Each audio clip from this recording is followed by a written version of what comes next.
অভিজ্ঞতাটা হলো সেটা আপনাদের সবার মনের ওপর একরকম একইভাবে হয়েছে।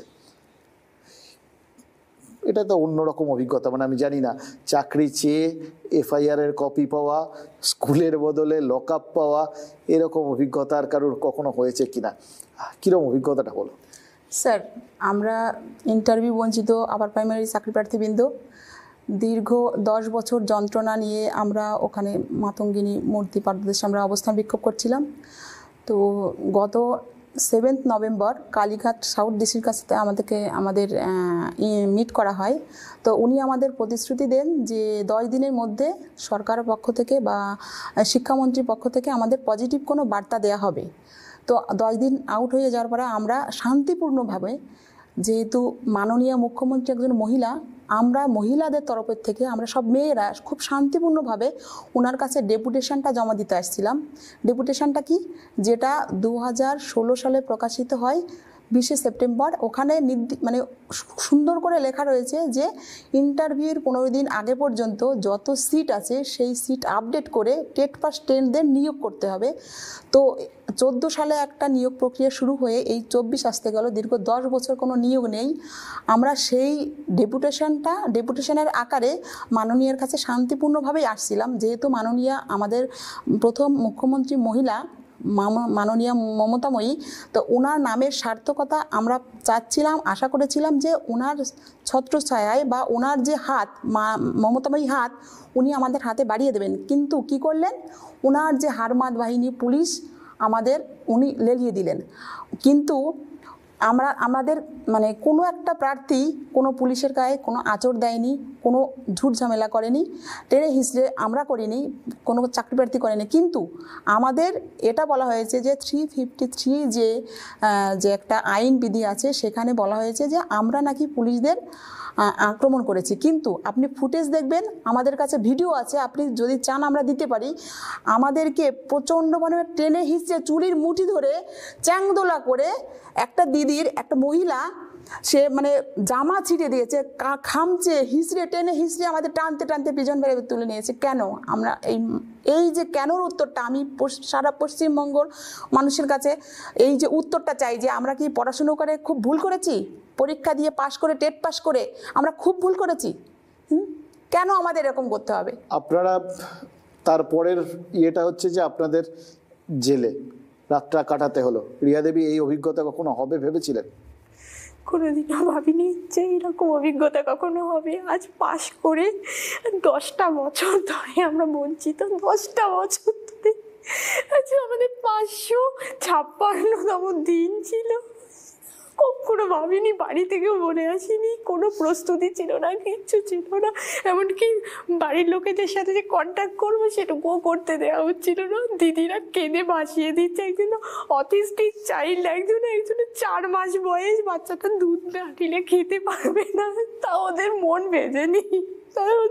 ভেজেনি, আমাদেরকে খাবার, সে তো কয়েকদিন যেভাবে রাখা হয় সেইভাবে সেলে ছিলাম আমরা। মানে কীভাবে, এমনকি আমি না বললেই নয়, আমার যে টয়লেট, যে সেটা এতগুলো লোক আমরা রয়েছি সেই টয়লেটে, তা 3টে টয়লেট ছিল, 3টে রুমে রাখা হয়েছিল আমাদের 3টা টয়লেটগুলো। মানে বুঝতেই পারছেন যে সকলে মিলে সেটা ইউজ করা হচ্ছে, সেটাকে যে পরিচ্ছন্ন করা, পরিষ্কার করা পুরো অস্বাস্থ্যকর একটা বিষয় হয়ে দাঁড়িয়েছে। টয়লেট থেকে গন্ধ আসছে, তার মধ্যে আমরা খাচ্ছি।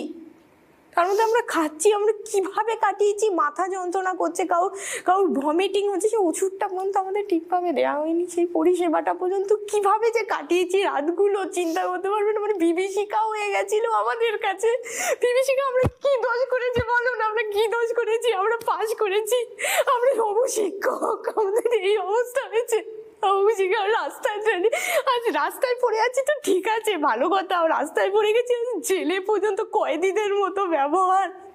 ভবিষ্যৎ প্রজন্ম কি হবে? আমরা তো একজন শিক্ষককে বলা হয়েছে সে তো জাতির মেরুদণ্ড তৈরি করে, আজ আমরা রাস্তায় পড়ে আছি, রাস্তায় এভাবে মার খাচ্ছি, কিভাবে তুলেছে ফুটে যাচ্ছে। আমাদের কাছে না ভিডিও আছে, সেই এমনকি আমাদের আজ বেল দিয়ে দেয়া হলো। 4টে ছেলেকে কি অপরাধ তারা করেছিল, তারা যায়নি সামনে, তারা যায়নি, তাদেরকে টেনে গলির ভেতর থেকে বার করে নিয়ে এসেছিল। তাহলে 4টে ছেলেকে আজ কি কাঁদছে, তাদের বাড়িতে পর্যন্ত খবর দিতে পারিনি, ঠিকভাবে খাওয়া নেই, কিছু নেই। আমাদের কি অপরাধ বলুন না, কি অপরাধ?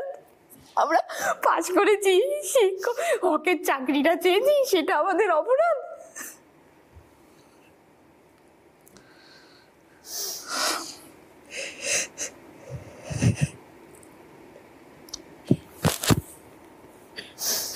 আমাদের সঙ্গে যে সহযোদ্ধারা ছিল, দিদিরা 4 মাসের বাচ্চা রেখে এসছে, একজন স্পেশাল চাইল্ড রেখে চলে এসছে। আমরা কালকে বারবার অনুনয় বিনয় করলাম, স্যার আমাদের ছেড়ে দিন, বাচ্চা আছে বাড়িতে, বাচ্চা আছে, মায়েদের ছেড়ে দিন, আমাদের ভাবুন আপনাদের বাড়িও মা বোন আছেন, কিন্তু কিছুতেই শুনলেন না ওনারা। আমরা কি দোষ করেছি পর্যন্ত করতে দিচ্ছে না, একবারের বেশি দুবার কন্টাক্ট এত দেরি করছেন কারণ আপনারা খুব জ্বালাতন করছেন, আপনারা খুব জ্বালাতন করছে।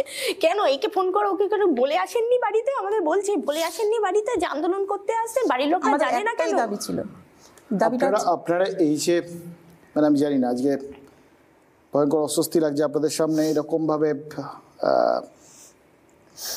আমাদের কি বলবো, যাদের আমাদের পরবর্তী প্রজন্মগুলোকে তৈরি করার কথা, শিক্ষা দেওয়ার কথা, তারা অসাধারণ একটা শিক্ষা নিয়ে ফিরলেন আর কি। এইভাবে তাদের যে লকআপে কাটাতে হলো, যে অভিজ্ঞতার কথা তারা বলছেন, লকআপে এইরকম অভিজ্ঞতাই হয়, এটাই খুব স্বাভাবিক। কিন্তু এই অভিজ্ঞতাটা ওনাদের হওয়ার কি খুব দরকার ছিল? মানে এটাই কি হওয়ার কথা ছিল? এই প্রশ্নগুলোর সত্যি কোনো জবাব নেই। যে প্রশ্নগুলো ওরা তুললেন, যে আমরা তো আমাদের নিজেদের ন্যায্য আন্দোলন করতে গেছিলাম, আমরা কাউকে কিছু করিনি, আমরা চাকরি চাইতে গেছিলাম, তার বদলে লকআপ পাওয়া গেছে। আপনারা এতদিন ধরে 556 দিন ধরে যে আন্দোলনটা এক জায়গায় করছিলেন, হঠাৎ এটা তো ঘটনা, কালীঘাটের সামনে আপনারা যাবেন, ওটা হাই সিকিউরিটি জোন, আর একটু গেলেই আপনারা জানেন সেটা, তারপরেও এই রিস্কটা নিলেন কেন? ওখানটায় গেলেন কেন? আমরা একাধিকবার শিক্ষা বিকাশ ভবন, আচার্য সদন, ব্রাত্য বসু, মাননীয় শিক্ষামন্ত্রী, একাধিকবার খুব ভালোভাবে আমরা ডেপুটেশনটা দিয়েছি। বিকাশ ভবন গেলে বলেন আচার্য সদন, আচার্য সদন বলে গেলেন বিকাশ ভবন, ওখানে গেলে বলেন শিক্ষামন্ত্রী। তাহলে আমরা যে এই যে একটা ফুটবলের মতো আমরা শুধু আমাদের নিয়ে চালাচালি হচ্ছে, এটা কেন হবে? আমাদের দাবিটাও ন্যায্য। গেজেট যেটা কমিশন তৈরি করেছে, মানে নিজের তৈরি গেজেট, সেই গেজেটটা কেন মানবেন না? গেজেটে লেখা আছে 8(3) রুল বিয়ে যে ইন্টারভিউর 15 দিন আগে পর্যন্ত যত সিট আছে সমস্ত সিট আপডেট করে নিতে হবে। তাহলে আমরা তো কোনো অন্যায্য দাবি করছি না। যে ন্যায্য দাবিটা গেজেটে লেখা আছে সেই ন্যায্য দাবিটা নিয়েই তো আমরা লড়ছি, আমাদের মূল দাবিটা হচ্ছে ওটা, তাহলে কেন দেবে না? আপনাদের তো এই দাবি নিয়ে ইতিমধ্যেই মামলা মোকদ্দমা চলছে, গোটা ব্যাপারটা এখন কোর্টে রয়েছে, তা সত্ত্বেও এই মুহূর্তে রাজ্য সরকারের করণীয় কি আছে? রাজ্য সরকারের করণীয় আমাদের দেখুন, তাই কমিশন, আমি একটাই কথা বলবো যে কমিশন থেকে বলা হয়েছিল যে এখনো পর্যন্ত বলা হচ্ছে যে 14,000 সিট রয়েছে। আজ 10টা বছর চলে গেছে, কেউ কি অবসর নেননি কোনো টিচার? কিংবা কি স্কুলগুলো না বন্ধ হয়ে যাচ্ছে শিক্ষকের অভাবে, উপযুক্ত শিক্ষকের অভাবে বন্ধ হয়ে যাচ্ছে বলুন, আর আমরা রাস্তায় পড়ে রয়েছি। আর 14,000 সিট 10 বছর ধরে কি 14,000ই সিট কখনো থাকে? লাখখানিকের ওপরে তো হয়ে যাওয়ার কথা, এবং সেটা ব্রাত্য বসু নিজে বলেছিলেন। এই মুহূর্তে শূন্যপদ কত তা আমার নির্দিষ্ট করে বলা সম্ভব নয়, এবং যেটা আমি বলেছিলাম আনুমানিক, ওটা তার থেকেও আরও বেশি শূন্যপদের সংখ্যা। অর্থাৎ প্রাথমিকে 11,765 শূন্যপদ, উচ্চ প্রাথমিকে যেটা এখন কাউন্সিলিং চলছে 14,339, মাধ্যমিকে 13,500 এবং উচ্চ মাধ্যমিকে 5,500টি শিক্ষক পদ এই মুহূর্তে শূন্য রয়েছে, যেগুলো আমরা ইতিমধ্যেই বিদ্যালয় থেকে তথ্য সংগ্রহ করে আমরা এই কমিশনগুলোকে বা পর্ষদদের আমরা জানিয়েছি। এটা কি মানে ধরুন যে সাম্প্রতিককালে আমরা দেখেছি শিক্ষামন্ত্রী দুবার বৈঠক করলেন আরো একদল এসএলএসটিদের সাথে, সেইটা দেখেই কি আপনাদের মনে হচ্ছিল যে এইবার আপনাদেরও নজর কাড়াটা দরকার, সেই জন্যই কি আপনারা গেছিলেন? একেবারেই নয়, কারণ যার যার আলাদা আলাদা প্রত্যেকটা সংগঠন আছে, প্রত্যেকটা সংগঠনের দাবি আলাদা, তাদের সব কিছুই আলাদা। সুতরাং আমরা যে বঞ্চিত 10 বছর ধরে, আমাদের দাবিটাও আলাদা। আমরা সেইভাবেই দাবিটা উত্থাপন করছিলাম খুব সিম্পলভাবে।